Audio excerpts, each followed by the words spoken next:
নমস্কার।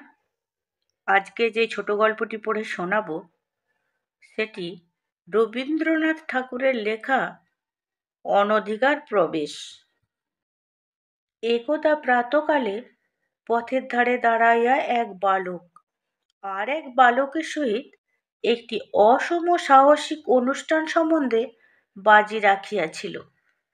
ঠাকুরবাড়ির মাধবী বিতান হইতে ফুল তুলে আনিতে পারিবে কিনা, ইহাই লইয়া তর্ক। একটি বালক বলিল, পারিব। আর একটি বালক বলিল, কখনোই পারিবে না। কাজটি শুনিতে সহজ, অথচ করিতে কেন সহজ নহে, তাহার বৃত্তান্ত আর একটি বিস্তারিত করিয়া বলা আবশ্যক। পরলোকগত মাধবচন্দ্র তর্ক বাচস্পতির বিধবা স্ত্রী জয়কালী এই দেবী রাধানাথ জিউর মন্দিরের অধিকারিণী। অধ্যাপক মহাশয় টোলে যে তর্ক বাচস্পতি উপাধি প্রাপ্ত হইয়াছিলেন, পত্নীর নিকট একদিনের জন্য সে উপাধি সপ্রমাণ করিতে পারেন নাই। কোনো কোনো পণ্ডিতের মতে উপাধির সার্থকতা ঘটিয়াছিল, কারণ তর্ক এবং বাক্য সমস্তই তাহার পত্নীর অংশে পড়িয়াছিল। তিনি প্রতিরূপে তাহার সম্পূর্ণ ফল ভোগ করিয়াছিলেন। সত্যের অনুরোধে বলিতে হইবে, জয়কালী অধিক কথা কহিতেন না, কিন্তু অনেক সময় দুটি কথায় এমনকি নীরবে অতি বড় প্রবল মুখ বেগও বন্ধ করিয়া দিতে পারিতেন। জয়কালী দীর্ঘকার, দৃঢ় শরীর, তীক্ষ্ণ নাসা, প্রখর বুদ্ধিস্তীর্ণ। তাহার স্বামী বর্তমানে তাহাদের দেবোত্তর সম্পত্তি নষ্ট হইবার জো হইয়াছিল। বিধবা তাহার সমস্ত বাকি বকেয়া আদায় সীমা সরহদ্দ স্থির এবং বহুকালের বেদখল উদ্ধার করিয়া সমস্ত পরিষ্কার করিয়াছিলেন। তাহার প্রাপ্য হইতে কেহ তাহাকে এক কড়ি বঞ্চিত করিতে পারিত না। এই স্ত্রীলোকটির প্রকৃতির মধ্যে বহুল পরিমাণে পৌরুষের অংশ থাকাতে তাহার যথার্থ সঙ্গী কেহ ছিল না। স্ত্রীলোকেরা তাহাকে ভয় করিত। পরনিন্দা, ছোট কথা বা নাকি কান্না তাহার অসহ্য ছিল। পুরুষেরাও তাহাকে ভয় করিত, কারণ পল্লীবাসী ভদ্রপুরুষদের চণ্ডীমণ্ডপগত অগাধ আলস্যকে তিনি এক প্রকার নীরব ঘৃণাপূর্ণ তীক্ষ্ণ কটাক্ষের দ্বারা ধিক্কার করিয়া যাইতে পারিতেন, যাহা তাহাদের স্থূল জড়ত্ব ভেদ করিয়াও অন্তরে প্রবেশ করিত। প্রবল রূপে ঘৃণা করিবার এবং সে ঘৃণা প্রবল রূপে প্রকাশ করিবার অসাধারণ ক্ষমতা এই পৌরা বিধবাটির ছিল। বিচারে যাহাকে অপরাধী করিতেন, তাহাকে তিনি কোথায় এবং বিনা কথায়, ভাবে এবং ভঙ্গিতে একেবারে দগ্ধ করিয়া যাইতে পারিতেন। পল্লীর সমস্ত ক্রীড়াকর্মে বিপদে সম্পদে তাহার নিরলস হস্ত ছিল। সর্বত্রই তিনি নিজের একটি গৌরবের স্থান বিনা চেষ্টায় অতি সহজেই অধিকার করিয়া লইতেন। যেখানে তিনি উপস্থিত থাকিতেন, সেখানে তিনিই যে সকলের প্রধান পদে, সে সম্বন্ধে তাহার নিজের অথবা উপস্থিত কোনো ব্যক্তির মনে কিছুমাত্র সন্দেহ থাকিত না। রোগীর সেবায় তিনি সিদ্ধহস্ত ছিলেন, কিন্তু রোগী তাহাকে যমেরই মতো ভয় করিত।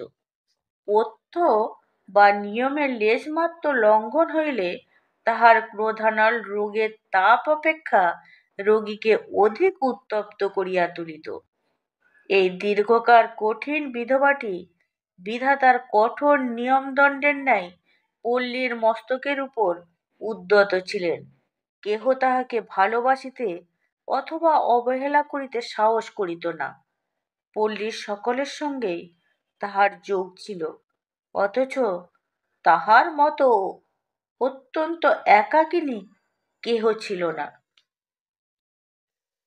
বিধবা নিঃসন্তান ছিলেন। পিতৃ মাতৃহীন দুইটি ভ্রাতুষ্পুত্র তাহার গৃহে মানুষ হইত।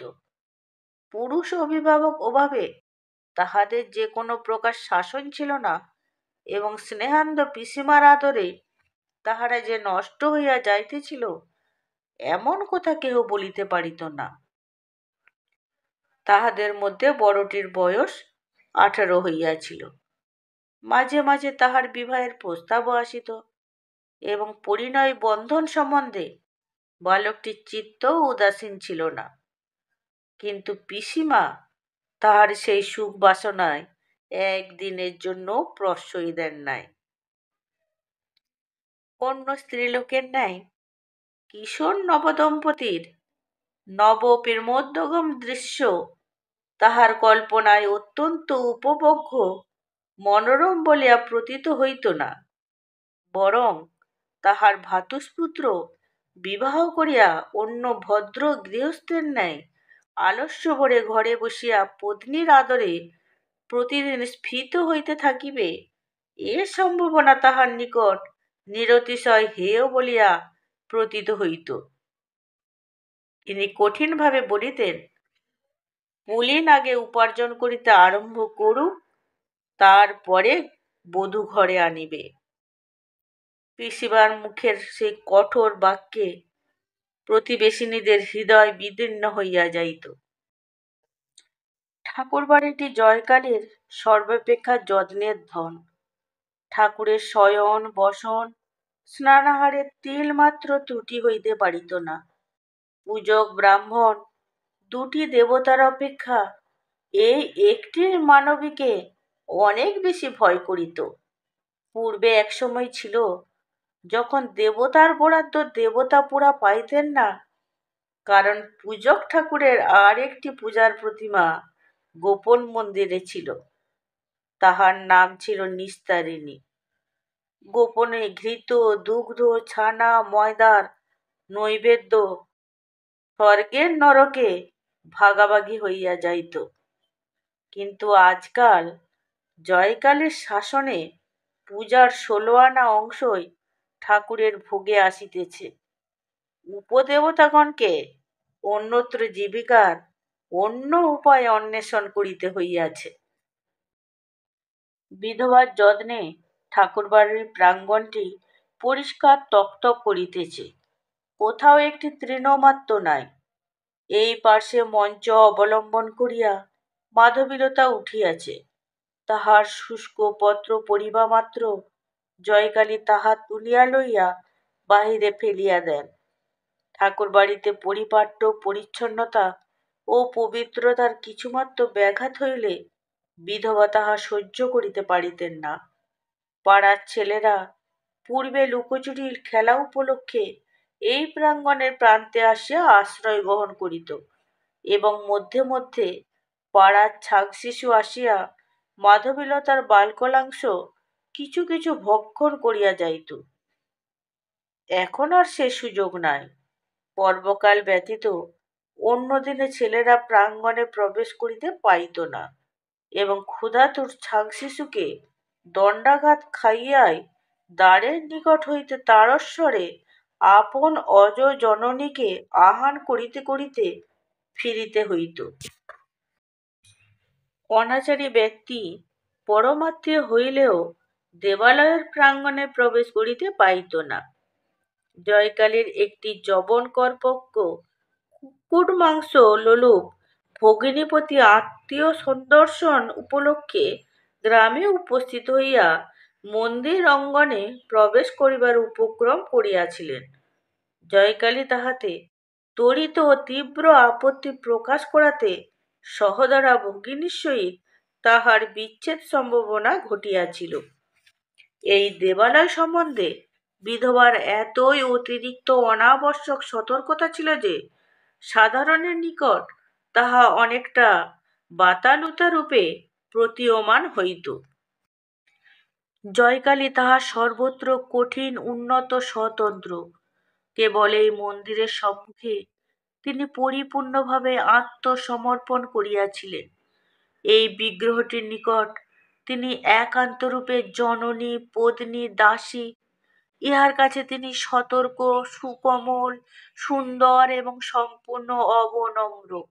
এই প্রস্তরের মন্দির এবং প্রস্তরের মূর্তিটি তাহার নিগ্র নারী স্বভাবের একমাত্র চরিতার্থতার বিষয় ছিল। ইহাই তাহার স্বামী, পুত্র এবং তাহার সমস্ত সংসার। ইহা হইতে পাঠকেরা বুঝিবেন যে বালকটির মন্দির প্রাঙ্গণ হইতে মাধবী মঞ্জরী আরোহণ করিবার প্রতিজ্ঞা করিয়াছিলেন, তাহার সাহসের সীমা ছিল না। সে জয়কালীর কনিষ্ঠ ভ্রাতুষ্পুত্র নলিন।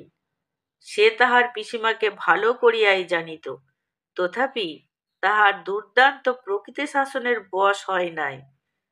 যেখানে বিপদ সেখানেই তাহার একটা আকর্ষণ ছিল, এবং যেখানে শাসন সেখানেই লঙ্ঘন করিবার জন্য তাহার চিত্ত চঞ্চল হইয়া থাকিত। জনশ্রুতি আছে, বাল্যকালে তাহার পিসিমার স্বভাবটিও এই রূপ ছিল। জয়কালী তখন মাদ্রি স্নেহ মিশ্রিত ভক্তির সহিত ঠাকুরের দিকে দৃষ্টি নিবদ্ধ করিয়া দালানে বসিয়া এক মনে মালা জপিতেছিলেন। বালকটি নিঃশব্দ পায়ে পশ্চাৎ হইতে আসিয়া মাধবীলতায় দাঁড়াইল।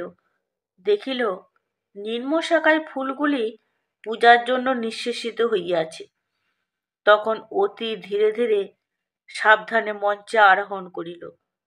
উচ্চ শাখায় দুই একটি বিকচম্মুখ কুড়ি দেখিয়া যেমনি সে শরীর এবং বাহু প্রসারিত করিয়া তুলিতে যাইবে, অমনি সেই প্রবল চেষ্টার ভরে জীর্ণ মঞ্চ সশব্দে ভাঙিয়া পড়িল। আশ্রিত লতা এবং বালক একত্রে ভূমিসাৎ হইল। জয়কালী তাড়াতাড়ি ছুটিয়া আসিয়া তাহার ভ্রাতুষ্পুত্রটির কীর্তি দেখিলেন।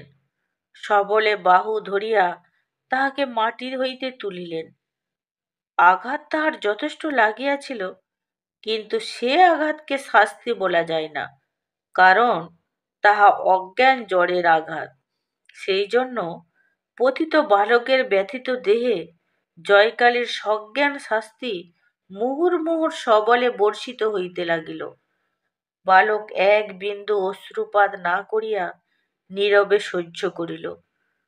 তখন তাহার পিসিমা তাহাকে টানিয়া লইয়া ঘরের মধ্যে রুদ্ধ করিলেন। তাহার সেদিনকার বৈকালিক আহার নিষিদ্ধ হইল। আহার বন্ধ হইল শুনিয়া দাসী মোক্ষদা কাতর কণ্ঠে ছল ছল নেত্রে বালককে ক্ষমা করিতে অনুনয় করিল। জয়কালী হৃদয় গলিল না। ঠাকুরানীর অজ্ঞাতসারে গোপনে ক্ষুধিত বালককে যে কেহ খাদ্য দিবে, বাড়িতে এমন দুঃসাহসিক কেহ ছিল না। বিধবা মঞ্চ সংস্কারের জন্য লোক ডাকিতে পাঠাইয়া পুনর্বার মালা হস্তে দালানে আসিয়া উপস্থিত হইলেন। মোক্ষদা কিছুক্ষণ পরে সভয়ে নিকটে আসিয়া কহিলেন, না মানে ঠাকুরমা, কাকাবাবু ক্ষুধায় কাঁদিতেছে, তাহাকে কিছু দুধ আনিয়া দিব কি? জয়কালী অবিচলিত মুখে কহিলেন, না। মোক্ষদা ফিরিয়া গেলেন। অদূরবর্তী কুঠিরের কক্ষ হইতে নলিনের করুণ ক্রন্দন ক্রমে ক্রোধের গর্জনে পরিণত হইয়া উঠিল। অবশেষে অনেকক্ষণ পরে তাহার কাতরতা শ্রান্ত উচ্ছ্বাস থাকিয়া থাকিয়া জব নীরতা পিসিমার কানে আসিয়া ধ্বনিত হইতে লাগিল। নলিনের আর্তকণ্ঠ যখন পরিশ্রান্ত ও মৌনপ্রায় হইয়া আসিয়াছে, এমন সময় আর একটি জীবের ভীত কাতর ধ্বনি নিকটে ধ্বনিত হইতে লাগিল, এবং সেই সঙ্গে ধাবমান মনুষ্যের দূরবর্তী চিৎকার শব্দ মিশ্রিত হইয়া মন্দিরে সম্মুখস্থ পথে একটি তুমুল কলরব উত্থিত হইল। সহসা প্রাঙ্গণের মধ্যে একটা পদশব্দ শোনা গেল।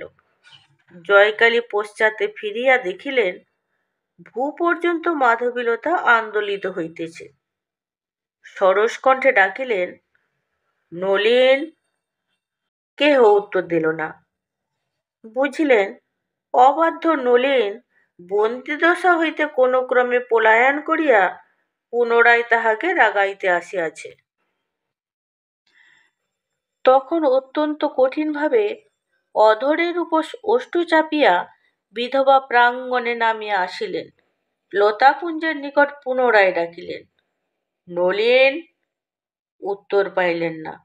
শাখা তুলিয়া দেখিলেন একটা অত্যন্ত মলিন শূকর প্রাণ ভয়ে ঘন পল্লবের মধ্যে আশ্রয় লইয়াছে। যে লতাবিতান এই ইষ্টক প্রাচীরের মধ্যে বৃন্দা বিপিনের সংক্ষিপ্ত প্রতিরূপ, যাহার বিকশিত কুসুম মঞ্জুরির সৌরভ গোপীবৃন্দের সুগন্ধি নিঃশ্বাস স্মরণ করাইয়া দেয় এবং কালিন্দী তীরবর্তী সুখবিহারের সৌন্দর্য স্বপ্ন জাগ্রত করিয়া তোলে, বিধবার সে প্রাণাধিক যত্নের সুপবিত্র নন্দনভূমিতে আকস্মাৎ এই বিভৎস ব্যাপার ঘটিল। পূজারী ব্রাহ্মণ লাঠি হস্তে তাড়া করিয়া আসিল। জয়কালী তৎক্ষণাৎ অগ্রসর হইয়া তাহাকে নিষেধ করিলেন এবং দ্রুতবেগে ভিতর হইতে মন্দিরের দ্বার রুদ্ধ করিয়া দিলেন। অনতিকাল পরেই সুরাপানে উন্মত্ত ডোমের দল মন্দিরের দ্বারে উপস্থিত হইয়া তাহাদের বলির পশুর জন্য চিৎকার করিতে লাগিল। জয়কালী রুদ্ধ দ্বারের পশ্চাতে দাঁড়াইয়া কহিল, যা বেটারা, ফিরে যা, আমার মন্দির অপবিত্র করিস নে। ডোমের দল ফিরিয়া গেল। জয়কালী ঠাকুরানী সে তাহার রাধানাথজির মন্দিরের মধ্যে অশুচি জন্তুকে আশ্রয় দিবেন, ইহা তাহারা প্রায় প্রত্যক্ষ দেখিয়াও বিশ্বাস করিতে পারিল না। এই সামান্য ঘটনায় নিখিল জগতের সর্বজীবের মহাদেবতা পরম প্রসন্ন হইলেন, কিন্তু ক্ষুদ্র পল্লীর সমাজ নামধারী অতি ক্ষুদ্র দেবতাটি নিরতিশয় সংক্ষুব্ধ হইয়া উঠিল। নমস্কার। এতক্ষণ যে গল্পটি পড়ে শোনালাম সেটি রবীন্দ্রনাথ ঠাকুরের লেখা অনধিকার প্রবেশ। এই গল্পটি যদি আপনাদের ভালো লেগে থাকে তাহলে অবশ্যই লাইক, কমেন্ট, শেয়ার এবং একটি সাবস্ক্রাইব করে দেবেন।